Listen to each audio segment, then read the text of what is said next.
সুপ্রিয় শ্রোতা, কথামানবী ইউটিউব চ্যানেলে আপনাদের সকলকে স্বাগত জানাচ্ছি। আমি আইরিন অন্না।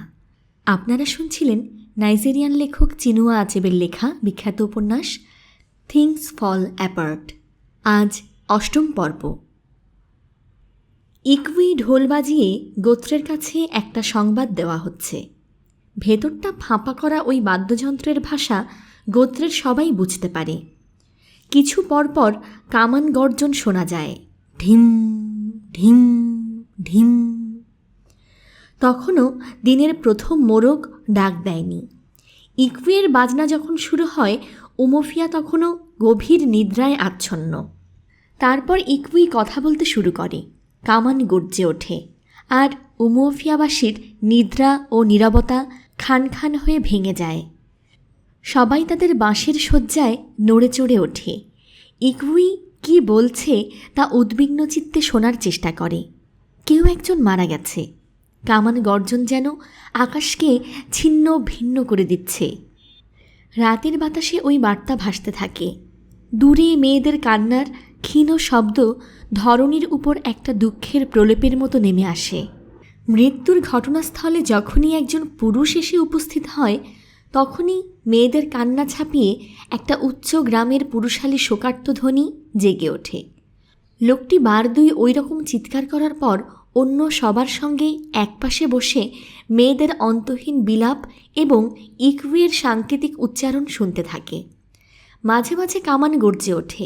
মেয়েদের বিলাপ গায়ের বাইরে শোনা যায় না, কিন্তু ইকুই ৯ গ্রামের সর্বত্র, এমনকি তার বাইরেও খবরটা পৌঁছে দেয়। প্রথমে উচ্চারিত হয় গোত্রের নাম, উমফিয়া ওবোডো ডাইক, বীরদের দেশ। উমফিয়া ওবোডো ডাইক, উমফিয়া ওবোডো ডাইক। বারবার এটা উচ্চারিত হয় এবং সে রাতে বাঁশের শয্যায় শুয়ে থাকা সবার মন উদ্বেগে ভরে ওঠে। তারপর ইকুই আরও কাছে সরে আসে এবং গ্রামের নাম উচ্চারণ করে, হলুদ পাথর চূর্ণ করার ইগুয়েদো। এটা ওকুনকুয়োর গ্রাম। বারবার ইগুয়েদোর নাম উচ্চারিত হয়, আর ৯ গ্রামের সবাই নিঃশ্বাস বন্ধ করে অপেক্ষায় থাকে। তারপর সব শেষে লোকটির নাম উচ্চারিত হয় এবং সবাই দীর্ঘ নিঃশ্বাস ত্যাগ করে বলে, ইজেউদু মারা গেল। বৃদ্ধ ইজেউদু শেষবার তার সঙ্গে দেখা করার জন্য যখন তার কুটিরে এসেছিল, ওকুনকুয়োর সে কথা মনে পড়ে এবং তার শরীর দিয়ে একটা শীতল কাঁপুনির স্রোত বয়ে যায়। ইজেউদু তাকে বলেছিল, ওই ছেলে তোমাকে বাবা ডাকে, তার মৃত্যুতে তুমি কোনো অংশ নিও না। ইজেউদু ছিলেন মহান এক ব্যক্তি। তার শেষকৃত্যে গোত্রের সবাই উপস্থিত হয়। মৃত্যুর প্রাচীন ঢোলক বাজতে থাকে, বন্দুক ও কামান গর্জে ওঠে। পাগলের মতো লোকজন ছোটাছুটি করে। সামনে যে পশু বা যে গাছপালা পড়ে থাকে তাকেই দ্বিখণ্ডিত করে ফেলে। দেয়ালের উপর দিয়ে লাফ দেয়, ছাদের উপর নৃত্য করে। এটা ছিল একজন যোদ্ধার শেষকৃত্য। আর সকাল থেকে রাত পর্যন্ত যোদ্ধারা তাদের বয়সের ক্রম অনুসারে দল বেঁধে আসতে থাকে। তাদের সকলের পরনে তালপাতার তৈরি ঘাগরার মতো পোশাক। তাদের দেহ খড়িমাটি আর কাঠকয়লা দিয়ে আঁকা নানা চিত্রে বিচিত্রিত। মাঝে মাঝে পাতালপুরী থেকে পূর্বপুরুষের কোনো আত্মা উঠে আসে। এক অপার্থিব কাঁপা কাঁপা গলায় সে কথা বলে। তার সর্বাঙ্গ তালপাতার পোশাকে ঢাকা। এদের মধ্যে কাউকে কাউকে দেখা যায় ভয়ানক সহিংস প্রকৃতির। সকালের দিকে এই রকম একজন হাতে একটা কুঠার নিয়ে আবির্ভূত হয়।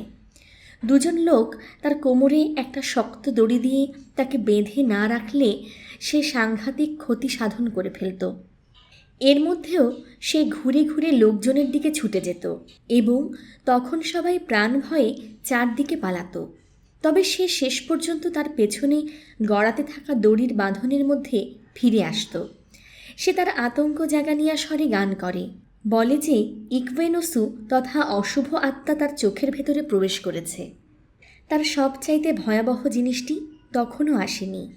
সর্বদা সে এসে উপস্থিত হয় একা, সবাধারের মতো একটা আকৃতি নিয়ে।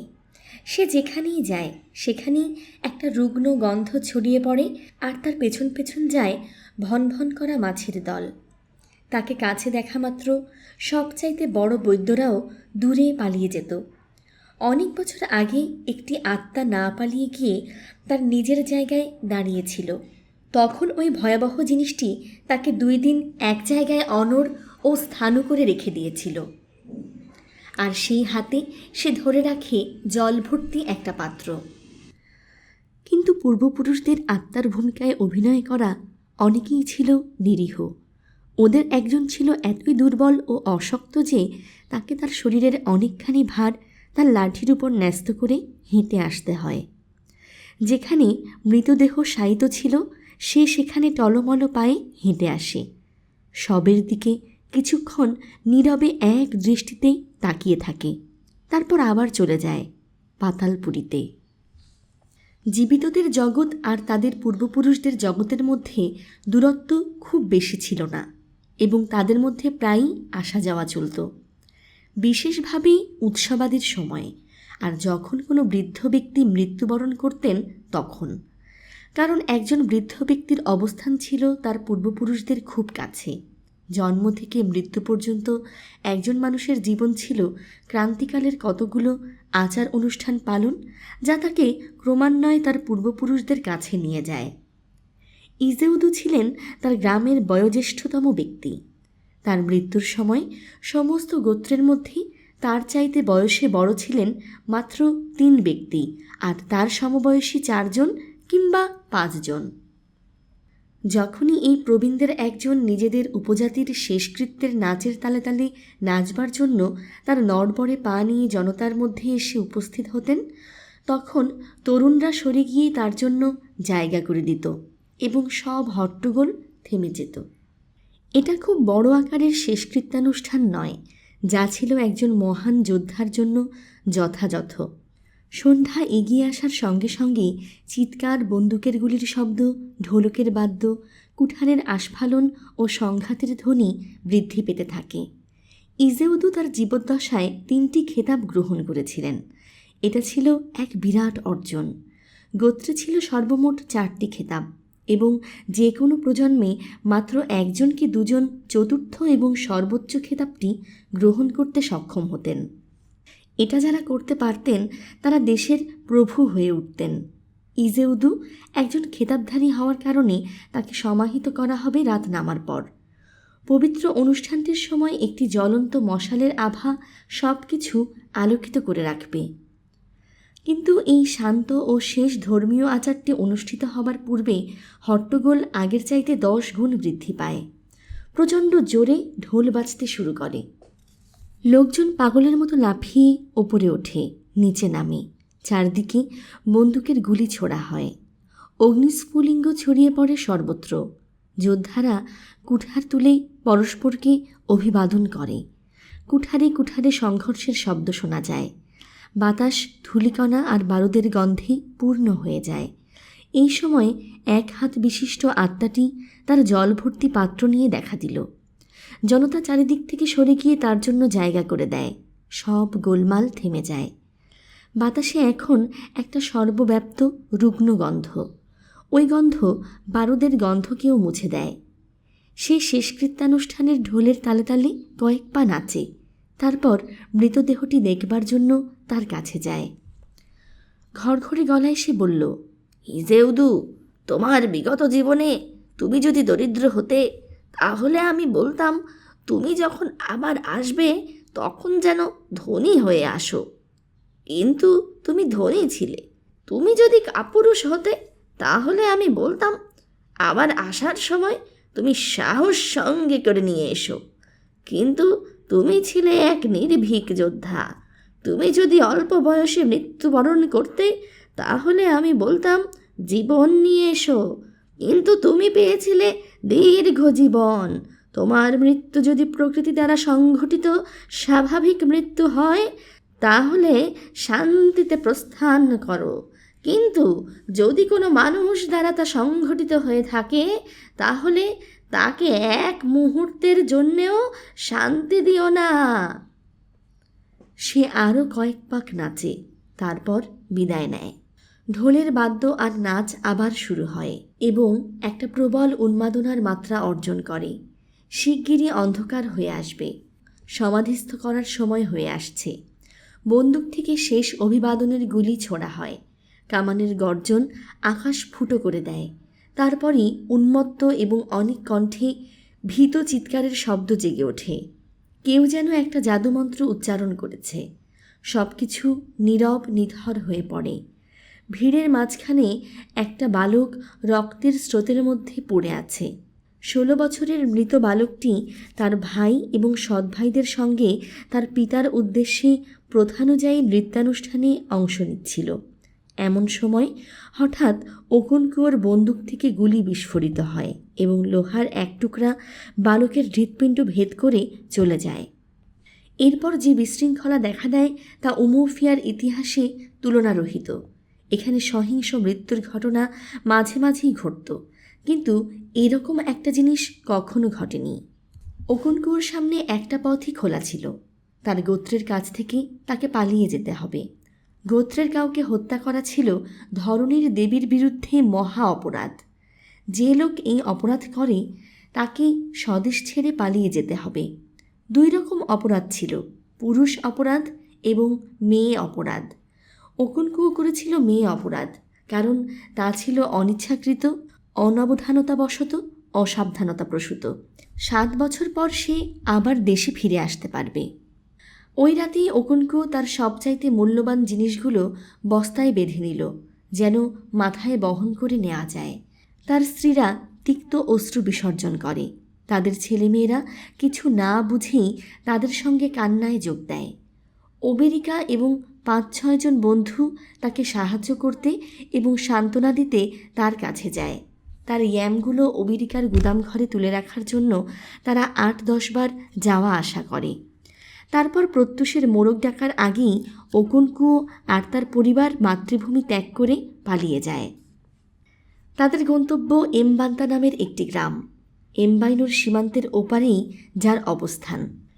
সকাল হওয়ার সঙ্গে সঙ্গে ইজেউদুর বাড়ি থেকে একটা বিশাল জনতা এসে ওকনকুয়োর প্রাঙ্গণে উপস্থিত হয় এবং তাদের ধ্বংসযজ্ঞ শুরু করে দেয়। আক্রমণকারীদের পরনে ছিল যুদ্ধের পোশাক। তারা ওকনকুয়োর বাড়িতে আগুন ধরিয়ে দেয়। তারা লাল দেয়ালগুলো গুড়িয়ে দেয়। তার পশুগুলো হত্যা করে। তার গোলাঘর ধ্বংস করে ফেলে। এটা ছিল ধরণীর দেবীর বিচার ক্রিয়া, আর এই লোকগুলো ছিল শুধু দেবীর দূত। তাদের হৃদয়ে ওকনকুয়োর বিরুদ্ধে কোনো ঘৃণা ছিল না। তার সর্বশ্রেষ্ঠ বন্ধু ওবেরিকাও ওদের মধ্যে ছিল। গোত্রের একজন সদস্যের রক্ত দ্বারা ওকনকুয়ো যে ভূমিকে অপবিত্র করেছে, তারা শুধু তাকে পরিচ্ছন্ন ও শুদ্ধ করছে। ওবেরিকা সব জিনিস ভেবেচিন্তে দেখত। দেবীর ইচ্ছাকার্যে পরিণত করার পর সে নিজের অবিতে বসে বন্ধুর দুর্দশায় তার জন্য শোক করল। একটা মানুষ অনবধানতাবশত একটা অপরাধ করে ফেললে এত কঠিন শাস্তি পেতে হবে, সে অনেকক্ষণ ধরে চিন্তা করে, কিন্তু কোনো সদুত্তর পায় না। সে শুধু অধিকতর জটিলতার মধ্যে প্রবেশ করে। তার স্ত্রীর যমজ শিশু দুটির কথা তার মনে পড়ে, যাদের সে বনে ছুঁড়ে ফেলে দিয়েছিল। ওই শিশু দুটি কী অপরাধ করেছিল? ধরণী বিধান দিয়েছিল যে এটা ভূমির বিরুদ্ধে অপরাধ এবং তাদের ধ্বংস করতে হবে, এবং মহান দেবীর বিরুদ্ধে ওই রকম অপরাধ সংঘটিত করার জন্য যদি উপযুক্ত শাস্তি প্রদান করা না হয়, তাহলে দেবীর ক্রোধ শুধু অপরাধের উপর নয়, সমগ্র দেশের উপর বর্ষিত হবে। প্রবীণরা যেমন বলেন, একটি আঙুলে তেল লাগালে সবগুলো আঙুল নোংরা হয়ে যায়। এমবান্তায় ওকনকুয়োকে তার মাতার আত্মীয়বর্গ সাদরে গ্রহণ করল। যে বৃদ্ধ ব্যক্তি তাকে স্বাগত জানায়, সে ছিল তার মাতার কনিষ্ঠ ভ্রাতা। এই পরিবারের জীবিত ব্যক্তিদের মধ্যে সেই এখন সকলের চাইতে বয়সে বড়। তার নাম উচেন্দু। 30 বছর আগেই নিজের মানুষদের মধ্যে সমাহিত করার জন্য ওকনকুয়োর মায়ের মরদেহ যখন এখানে আনা হয়, তখন এই উচেন্দুই তা গ্রহণ করেছিল। ওকনকুয়ো তখন নিতান্ত বালক। মায়ের উদ্দেশ্যে সে তখন কাঁদতে কাঁদতে প্রথাগত বিদায়বাণী উচ্চারণ করেছিল, মা, মা, মা চলে যাচ্ছে। তার কান্নার কথা উচেন্দুর এখনও মনে আছে। এটা অনেক বছর আগের কথা। আজ ওকনকুয়ো তার মাকে তার নিজের লোকদের সঙ্গে সমাধিস্থ করার জন্য এখানে নিয়ে আসেনি। সে তার 3 স্ত্রী ও 11 সন্তান নিয়ে এখানে এসেছে আজ তার মায়ের জন্মভূমিতে আশ্রয় নেবার জন্য। উচেন্দু তার বিষণ্ণ এবং ক্লান্ত মুখ দেখা মাত্র ব্যাপারটা বুঝতে পারে, কিন্তু সে কোনো প্রশ্ন করে না। একটা দিন অতিক্রান্ত হওয়ার পরই শুধু ওকুনকো তাকে সব কিছু খুলে বলে। বৃদ্ধ ব্যক্তিটি নীরবে তার কথা মন দিয়ে শোনার পর কিছুটা স্বস্তির সঙ্গে বলল, ওটা একটা মেয়ে, উঁচু একটা মেয়ে নরহত্যা। সে প্রয়োজনীয় পূজা উপাচার এবং বলিদানের ব্যবস্থা করে। ওকুনকোকে একটা জমি দেওয়া হলো, সেখানে সে তার উঠান তৈরি করবে এবং ঘরবাড়ি তুলবে। তাছাড়া আগামী শস্য রোপণের মৌসুমে যেন চাষবাস করে একটা খামার গড়তে পারে, সেজন্য তাকে আরও 2-3 খণ্ড জমি দেওয়া হয়। তার মায়ের আত্মীয়বর্গের সহায়তায় ওকুনকো নিজের জন্য একটা অবি এবং তার 3 স্ত্রীর জন্য 3টি কুটির নির্মাণ করল। তারপর সে তার ব্যক্তিগত দেবতা এবং প্রয়াত পূর্বপুরুষদের প্রতীকসমূহ প্রতিষ্ঠা করল। উচেন্দুর 5 পুত্রের প্রত্যেকে তাদের মামাতো ভাইকে 300 বীজ ইয়াম দেয়, যেন সে চাষাবাদ করে একটা বড় খামার করতে পারে। প্রথম বৃষ্টিপাতের সঙ্গে সঙ্গে চাষের কাজ শুরু হয়ে যাবে। অবশেষে বৃষ্টি নামে। সে বৃষ্টি ছিল আকস্মিক এবং প্রচণ্ড। 2-3 চান্দ্রপক্ষ ধরে সূর্য তার শক্তি সঞ্চয় করছিল। তারপর সে যেন ধরণীর উপর দিয়ে একটু আগুনের নিঃশ্বাস বইয়ে দিল। সব ঘাস অনেক আগেই পুড়ে ধূসর বর্ণ ধারণ করেছিল। পায়ের নিচে বালিকে এখন মনে হয় জ্বলন্ত কয়লা। চিরসবুজ গাছগুলো এখন পড়ে আছে বাদামি ধূসর চাদর। বনানীতে পক্ষীকুল নীরব নিস্তব্ধ। বিশ্ব চরাচর একটা জীবন্ত কম্পমান উষ্ণতার নিচে শুয়ে হাঁপাচ্ছে। তারপর শোনা গেল বজ্রের গর্জন, একটা ক্রুদ্ধ ধাতব তৃষ্ণার্ত শব্দ। বর্ষার গাঢ় তরল গুড়গুড় আওয়াজের মতো নয়। একটা প্রবল হাওয়া উঠে আকাশকে ধুলায় আচ্ছন্ন করে ফেলে। গাছগুলো হাওয়ার বেগে দোলে। হাওয়া যেন তাদের পাতাকে চুলের মতো আঁচড়ে দিয়ে তাদের দীর্ঘদেশে অবাস্তব এবং বিচিত্র কেশসজ্জা রচনা করে। যখন বৃষ্টি নামল তখন দেখা গেল তা বড় বড় জমাট বাঁধা নিরেট জলের ফোঁটা। সবাই তাকে বলে স্বর্গীয় জলের বাদাম। গায়ের উপর এসে পড়লে ব্যথা লাগে, তা সত্ত্বেও ছোটরা মহানন্দে ছোটাছুটি করে ওই ঠান্ডা বাদাম তাদের মুখে পুরে দেয়, মুখের ভেতরে গলে যাবার জন্য অপেক্ষা করে। ধরণী দ্রুত প্রাণ ফিরে পায়। পক্ষীকুল বনানীতে আবার ওড়াউড়ি করে, সানন্দে কিচিরমিচির করে গান গায়। জীবন এবং সবুজ গাছগাছালির একটা অস্পষ্ট গন্ধে আকাশ বাতাস পূর্ণ হয়ে ওঠে। বৃষ্টি যখন একটু ধীর স্থির হয়ে পড়তে শুরু করে আর একটু তরল ছোট ফোঁটায় রূপ নেয়, তখন ছোটরা আশ্রয় খোঁজে। সবাইকে দেখা যায় সুখী, উজ্জীবিত, কৃতজ্ঞ। একটা নতুন খামার গড়ার জন্য ওকুনকো এবং তার পরিবার কঠোর পরিশ্রম করে, কিন্তু তা ছিল যৌবনের শক্তি সহ বর্জিত একটা নতুন জীবন শুরু করার মতো। যেন বৃদ্ধ বয়সে একটা লোক বাঁ হাতে তার কাজকর্ম করতে শিখছে। আগে কাজের মধ্যে ওকুনকো যে আনন্দ পেত, এখন আর তা পায় না। ওকুনকোর জীবনের কেন্দ্রমূলে ছিল একটা বিশাল তীব্র অনুভূতি। গোত্রের একজন মহান প্রভু হবে সে, সেটাই ছিল তার প্রাণশক্তির উৎস, এবং সেটা সে প্রায় অর্জন করে ফেলেছিল। তারপরই সব কিছু ভেঙে চুরে খান খান হয়ে যায়। একটা মাছ যেভাবে শুষ্ক বালুকাময় সৈকতে নিক্ষিপ্ত হয়, সেখানে হাঁপাতে থাকে, সেইভাবে তাকে তার গোত্র থেকে ছুঁড়ে ফেলে দেওয়া হয়েছে। স্পষ্টতই তার ব্যক্তিগত দেবতা আর চির মধ্যে বড় কিছু অর্জনের শক্তি নেই। নিজের চির নিয়তির ঊর্ধ্বে ওঠার সাধ্য কোনো মানুষের নাই। প্রবীণরা বলেন যে একটা মানুষ যখন হ্যাঁ বলে তখন তার চিও তাতে সায় দেয়, কিন্তু তারা ঠিক কথা বলেন না। এখানে একজন লোক সবসময় হ্যাঁ বলছে, কিন্তু তার চি না বলছে। বৃদ্ধ উচেন্দু স্পষ্ট দেখতে পায় যে ওকুনকো হতাশার কাছে আত্মসমর্পণ করেছে। সে খুব বিচলিত হয়। ইসাইফি উৎসবের পর সে তার সঙ্গে কথা বলবে। উচেন্দুর 5 সন্তানের মধ্যে সর্বকনিষ্ঠটি আমিকৌ একটা নতুন বউ বিয়ে করতে যাচ্ছে। যৌতুকের অর্থ পরিশোধ করা হয়ে গেছে। উৎসবের সর্বশেষ অনুষ্ঠান ছাড়া আর সবই অনুষ্ঠিত হয়েছে। অকুনকু ও এমবান্তায় এসে উপস্থিত হবার 2 চান্দ্রপক্ষকাল আগে তার আত্মীয় স্বজনরা বধূর আত্মীয় স্বজনদের জন্য তাড়ি নিয়ে গিয়েছিল। এখন শুধু সম্মতিদানের শেষ উৎসবটি বাকি আছে। এবার তার সময় হয়েছে। পরিবারের সব কন্যারা এসে হাজির হয়েছে।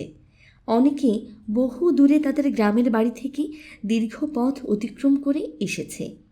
উচেন্দুর বড় মেয়ে এসেছে অবোধ থেকে। একটা অর্ধ দিবস পাড়ি দিয়ে এসেছে সে। উচেন্দুর ভাইদের কন্যারাও এসে উপস্থিত হয়েছে। পরিবারের কোনো সদস্যের মৃত্যু হলে যেমন উমুয়া দ্বারা তথা পরিবারের সব মহিলা সদস্যরা একসঙ্গে জমায়েত হয়, এখনও তাই ঘটে। সর্বসমেত 22 জনকে দেখা যায়। সবাই গোল হয়ে একটা বড় বৃত্ত বানিয়ে মাটিতে বসে।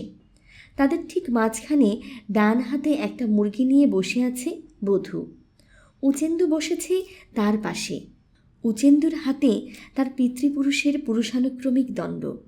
অন্য সব পুরুষ বৃত্তের বাইরে দাঁড়িয়ে সব কিছু দেখছে। তাদের স্ত্রীরাও দেখছে।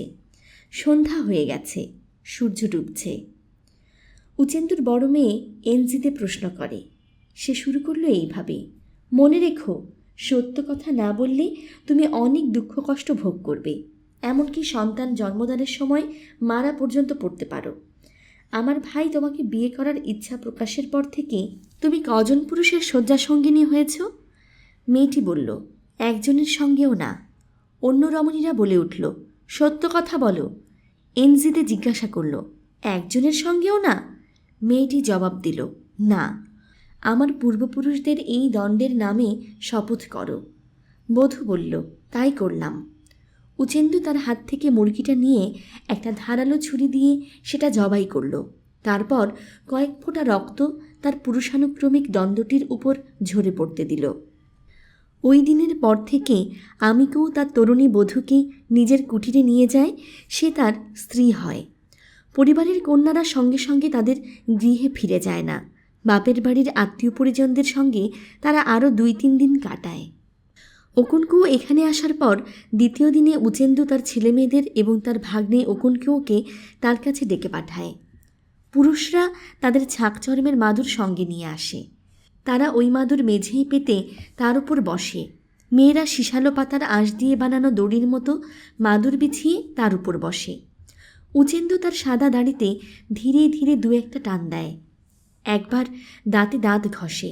তারপর ভেবে ভেবে সতর্কতার সঙ্গে শব্দ নির্বাচন করে কথা বলতে শুরু করল। আমি প্রধানত অকুনকুর উদ্দেশ্যে কিছু কথা বলতে চাই, কিন্তু আমি চাই যে তোমরা সবাই আমার কথা শোনো। আমার অনেক বয়স হয়েছে, আর তোমরা সবাই শিশু। এই দুনিয়া সম্পর্কে তোমাদের সবার চাইতে বেশি আমি জানি। তোমাদের মধ্যে কেউ যদি মনে করো যে সে আমার চাইতে বেশি জানে, তাহলে সে বলুক সে কথা। উচেন্দু চুপ করে, কিন্তু কেউ কোনো কথা বলল না। তখন সে আবার শুরু করল, কেন অকুনকু আজ আমাদের এখানে? এটা তার গোত্র নয়, আমরা শুধু তার মায়ের আত্মীয় স্বজন। সে এখানে নির্বাসিত হয়ে এসেছে। একটা অপরিচিত জায়গায় তাকে 7 বছর বাস করতে হবে, আর তাই সে দুঃখ বেদনায় মুহ্যমান। কিন্তু আমি তাকে শুধু একটা প্রশ্ন করতে চাই। তুমি কি আমাকে বলতে পারো অকুনকু, কেন আমরা আমাদের মেয়েদের বেশিরভাগ সময় এন্নেকা নাম রাখি, যার অর্থ মাই সর্বশ্রেষ্ঠ?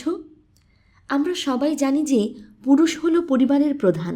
স্ত্রীরা তার নির্দেশ অনুযায়ী সব কাজ করে। একটি সন্তানের মালিক তার বাবা এবং তার বাবার পরিবার। সেখানে তার মা আর মায়ের পরিবারের কোনো কর্তৃত্ব নেই। একটা মানুষের জায়গা তার পিতৃভূমি, মাতৃভূমি নয়। তবু আমরা নাম রাখি এন্নেকা, মাই সর্বশ্রেষ্ঠ। কেন? সবাই চুপ করে থাকে। উচেন্দু বলল, আমি চাই অকুনকুও উত্তর দিক। অকুনকুও বলল, আমি এর উত্তর জানি না। তুমি এর উত্তর জানো না? অতএব দেখতে পাচ্ছ, তুমিও একটি শিশু। তোমার অনেক কজন স্ত্রী, অনেক ছেলে মেয়ে, আমার চাইতেও বেশি। তোমার গোত্রের মধ্যে তুমি একজন খুব বড় মাপের মানুষ, তবু তুমি এখনও একটি শিশু, আমার শিশু। এখন আমার কথা শোনো, আমি তোমাকে বলছি। তবে তার আগে তোমাকে আমি আরও একটা প্রশ্ন করব। একজন মেয়ে লোক মারা গেলে কেন তার মরদেহ তার আত্মীয় স্বজনদের মৃতদেহের সঙ্গে সমাধিস্থ করার জন্য তার বাপের বাড়িতে নিয়ে আসা হয়? তার স্বামীর আত্মীয় স্বজনদের সঙ্গে তার কবর দেওয়া হয় না কেন? তোমার মাকে মৃত্যুর পর আমার লোকজনদের সঙ্গে কবর দেওয়ার জন্য এখানে আনা হয়েছিল কেন? ওকনকুও মাথা নাড়ে। উচুন্দে বলল, এই প্রশ্নের উত্তরও তো ও জানে না, অথচ কয়েক বছরের জন্য ও তার মায়ের দেশে এসেছে। সেজন্য সে দুঃখ কষ্টে একেবারে মুষড়ে পড়ছে। একটা নিরানন্দ হাসি হেসে উচেন্দু তার ছেলেমেয়েদের দিকে তাকিয়ে বলল, তোমরা কি বলো, পারবে আমার প্রশ্নের উত্তর দিতে? সবাই মাথা নাড়ে। গলা ঝেড়ে উচেন্দু বলল, তাহলে আমার কথা শোনো। এটা ঠিক যে একটি শিশুর জায়গা তার পিতার কাছে, কিন্তু পিতা যখন শিশুটিকে প্রহার করে তখন সে সান্ত্বনা এবং সহানুভূতির জন্য তার মায়ের কুটিরে ছুটে যায়। যখন সব কিছু ভালোভাবে চলে, জীবন যখন মধুর, তখন একজন মানুষের জায়গা তার পিতৃভূমিতে। কিন্তু যখন তার জীবন ব্যথা ও তিক্ততায় ভরে যায়, তখন সে আশ্রয় নেয় তার মায়ের দেশে। সেখানে তোমাকে রক্ষা করার জন্য তোমার মা আছে। সে এখানে শুয়ে আছে তার কবরে। আর এই জন্যই আমরা বলি যে মাই সর্বশ্রেষ্ঠ। এটা কি ঠিক হচ্ছে ওকনকুও, যে তুমি তোমার মায়ের সামনে উপস্থিত হচ্ছ বিষণ্ণ মুখ নিয়ে? তার কাছ থেকে তুমি কোনো সান্ত্বনা গ্রহণ করছো না? তোমাকে সাবধান হতে হবে ওকনকুও, যেন নিজের উপর তুমি মৃতের অসন্তোষ ডেকে না আনো। তোমার কর্তব্য হচ্ছে তোমার স্ত্রীদের আর তোমার ছেলেমেয়েদের সান্ত্বনা দেয়া। তারপর 7 বছর কেটে গেলে তাদেরকে তোমার পিতৃভূমিতে নিয়ে যাওয়া। কিন্তু তুমি যদি দুঃখের ভারে নিঃশেষ হয়ে যাও, যদি নিজের মৃত্যু ডেকে আনো, তাহলে ওরা সবাই এই নির্বাসনে মারা যাবে। উচেন্দু বেশ কিছুক্ষণ নীরব থাকার পর বলল, এখন এরাই তোমার আত্মীয় পরিজন। সে হাত প্রসারিত করে তার ছেলে মেয়েদের দেখায়। তারপর সে বলল, তুমি ভাবছ সারা দুনিয়ায় তুমিই সবার চাইতে বেশি কষ্ট পাচ্ছ। একসময় আমার 6 স্ত্রী ছিল, আর এখন ওই অল্প বয়সী মেয়েটি ছাড়া একটিও অবশিষ্ট নেই। আর ওই মেয়ে কোনটা ডান কোনটা বাম তাও জানে না। আমার যৌবনে, আমার শক্তিমত্তার সময় আমি যেসব সন্তানের জন্ম দিয়েছিলাম, তাদের কজনকে আমি কবর দিয়েছি তুমি জানো? 22 জনকে। আমি গলায় দড়ি দেইনি, আমি এখনও বেঁচে আছি। তুমি যদি মনে করো যে তুমিই এই পৃথিবীতে সবচাইতে বেশি দুঃখী মানুষ, তাহলে আমার মেয়ে আকৈনিকে জিজ্ঞাসা করো সে কটি যমজ সন্তানের জন্ম দিয়েছে এবং তাদেরকে বনে ছুঁড়ে ফেলে দিয়েছে। একজন রমণী মৃত্যুবরণ করলে ওরা যে গান গায় তা কি তুমি শোনোনি? কার জন্য সব কিছু ভালো, যার জন্য সব কিছু ভালো, তেমন কেউ নেই, কেউ নেই। তোমাকে বলার আমার আর কিছু নেই। ওকনকুয়োর নির্বাসনের 2য় বছরে তার বন্ধু ওবিদিকা তার সঙ্গে দেখা করতে আসে। ওবিদিকা তার সঙ্গে 2টি যুবককে নিয়ে আসে। তাদের মাথায় ভারী 2টি থলে। তাদের মাথা থেকে বোঝা নামাতে ওকনকুয়ো সাহায্য করে। স্পষ্ট বোঝা যায় যে থলে 2টি কড়িতে পূর্ণ। বন্ধুকে পেয়ে ওকনকুয়ো খুব খুশি হয়। তার স্ত্রীরা ও ছেলেমেয়েরাও খুব খুশি হয়। ওকনকুয়ো যখন তার কাজিনদের ও তাদের স্ত্রীদের ডেকে এনে তার অতিথির সঙ্গে পরিচয় করিয়ে দেয়, তখন তারাও আনন্দিত হয়। মামাতো ভাইদের একজন ওকনকুয়োকে উদ্দেশ্য করে বলে, বাবাকে শ্রদ্ধা জানাবার জন্য একে তার কাছে নিয়ে যাওয়া তোমার উচিত। ওকনকুয়ো বলল, আমরা এখনই তার কাছে যাচ্ছি। যাবার আগে সে তার প্রথম স্ত্রীকে ফিসফিস করে কিছু একটা বলল। স্ত্রী মাথা নাড়ে এবং তারপরে দেখা গেল বাচ্চারা উঠানে ছোটাছুটি করে একটা মোরগ ধরছে। উচেন্দুর এক নাতি তাকে কবর দিয়েছিল যে ওকনকুয়োর বাড়িতে 3 জন অচেনা মানুষ এসেছে, তাই সে ওদের স্বাগত জানাবার জন্য অপেক্ষা করছিল। তার অবিতে ঢুকলে সে ওদের দিকে হাত বাড়িয়ে দিল। করমর্দনের পর সে ওকনকুয়োর কাছে তাদের পরিচয় জানতে চাইল। ওকনকুয়ো জানালো, এ হচ্ছে ওবিদিকা, আমার বিশেষ বন্ধু। এর কথা আমি আগেই আপনাকে বলেছি। বৃদ্ধ মানুষটি ওবিদিকার দিকে মুখ ফিরিয়ে বলল, হ্যাঁ, আমার ছেলে আমাকে তোমার কথা বলেছে। আমি তোমার পিতা ইউয়েকাকে চিনতাম। মহান মানুষ ছিলেন তিনি। এখানে তার অনেক বন্ধু বান্ধব ছিল এবং তাদের সঙ্গে দেখা করতে তিনি প্রায়ই এখানে আসতেন। খুব সুন্দর ছিল সেসব দিন। দূরের গোত্রের মধ্যেও একজন মানুষের বন্ধুবান্ধব থাকত। তোমাদের প্রজন্ম সে কথা জানে না, তোমরা নিজেদের গৃহে বসে থাকো, প্রতিবেশীকেও আশঙ্কার চোখে দেখো। আজকাল একজনের মায়ের দেশও তার কাছে মনে হয় অচেনা ভূমি। উচেন্দু ওকনকুর দিকে তাকিয়ে বলল, এখন আমি বুড়ো হয়ে গেছি, কথা বলতে ভালোবাসি। একমাত্র কথা বলার যোগ্যই আছি আমি। সে বেশ কষ্ট করে উঠে দাঁড়ায়। তারপর পাশের ঘর থেকে একটা কোলা বাদাম নিয়ে ফিরে আসে। নিজের ছাকচর্মের মাদুরে বসতে বসতে উচেন্দু জিজ্ঞাসা করল, তোমার সঙ্গের এই যুবক দুটি কারা? ওকনকু তাদের পরিচয় দিলে উচেন্দু বলল, আমি তোমাদের স্বাগত জানাই। সে ওদের দিকে কোলা বাদামটি বাড়িয়ে দেয়। তারা বাদামটি দেখে উচেন্দুকে ধন্যবাদ দেয়। তখন উচেন্দু বাদামটি ভাঙে, সবাই সেটা খায়। উচেন্দু তার আঙুল দিয়ে দেখিয়ে ওকনকুকে বলল, ওই ঘরে যাও, সেখানে এক ভাণ্ড সুরা দেখতে পাবে।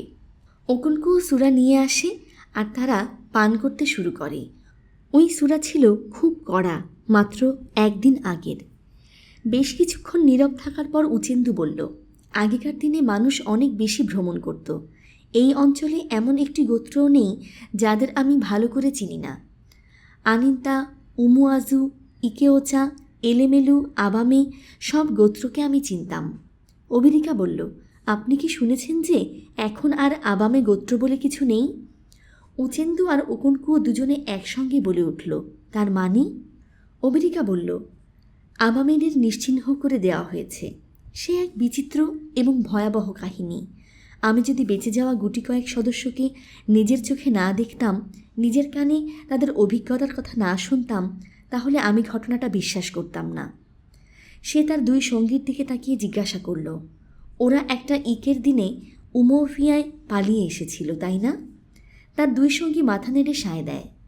অবেদিকা বলল, 3 চান্দ্রপক্ষ কাল আগে মানুষ আমাদের শহরে এসে হাজির হয়। এদের বেশিরভাগই ছিল আমাদের এই অঞ্চলের সন্তান, যাদের মায়েরা আমাদের সঙ্গে আমাদের এখানে সমাধিস্থ হয়েছে। তবে কেউ কেউ এই শহরে আসে কারণ এখানে তাদের কিছু বন্ধু বান্ধব ছিল, আর কেউ কেউ আসে কারণ পালিয়ে অন্য কোথাও গিয়ে মাথা গুঁজবার মতো কোনো জায়গা তাদের জানা ছিল না। তাই তারা পালিয়ে এসে উমোফিয়ায় আশ্রয় নেয়। সঙ্গে নিয়ে আসে এক মর্মান্তিক করুণ কাহিনী। অবেরিকা এক চুমুক তাড়ি পান করে।